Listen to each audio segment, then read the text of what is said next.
Semangat pagi, bertemu kembali di tema 4 globalisasi, subtema 1 globalisasi di sekitarku pada muatan pelajaran IPA.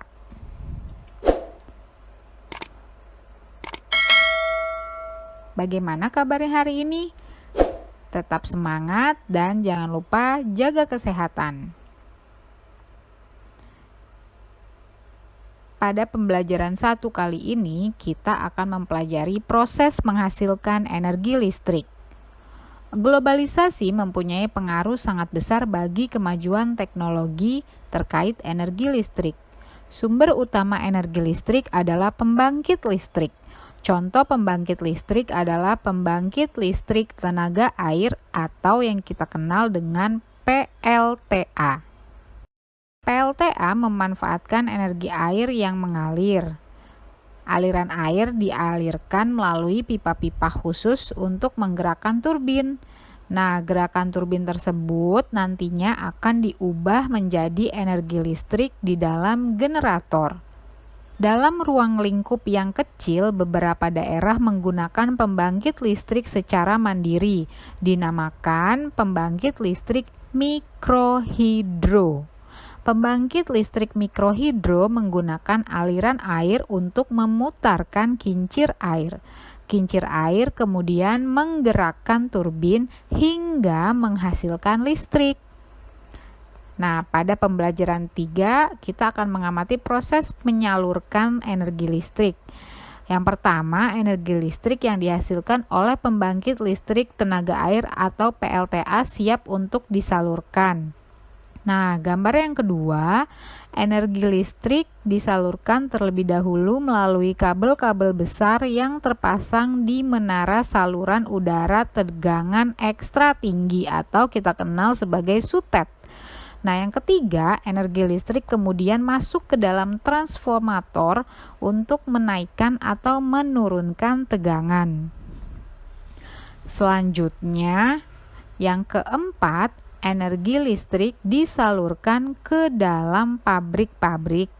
Pabrik biasanya membutuhkan energi listrik cukup besar untuk keperluan produksi. Yang kelima, energi listrik kemudian masuk kembali ke dalam transformator. Transformator ini berfungsi untuk menurunkan tegangan. Yang keenam, energi listrik dari transformator penurun tegangan diterima oleh gedung perkantoran dan rumah-rumah penduduk. Nah, komponen utama dalam proses penyaluran listrik yaitu sistem pembangkit yang berfungsi untuk mengubah sumber energi menjadi energi listrik. Sumber energi bisa berupa aliran air, panas bumi, angin, uap, atau tenaga matahari. Kemudian ada sistem transmisi yang berfungsi untuk menyalurkan energi listrik dari pusat pembangkit ke pusat-pusat beban. Ada 2 jenis saluran transmisi, yaitu saluran udara dan saluran kabel bawah tanah. Kemudian, komponen utama dalam proses penyaluran listrik ada sistem distribusi, berfungsi untuk menyalurkan energi listrik dari sistem transmisi hingga konsumen. Sistem distribusi dibagi menjadi 2, yaitu distribusi primer dan distribusi sekunder.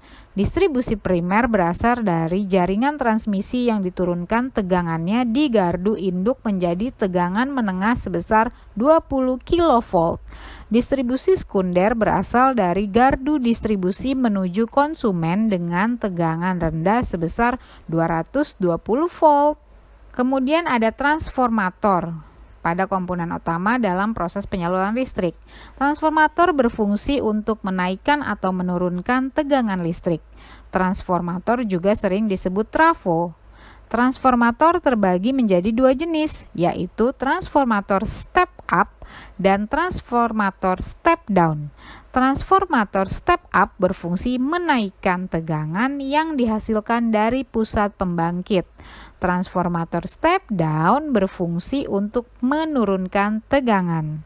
Sampai sini pembelajaran IPA kita kali ini. Jangan lupa buat catatan informasi penting dari video yang sudah kalian simak. Selamat mengerjakan.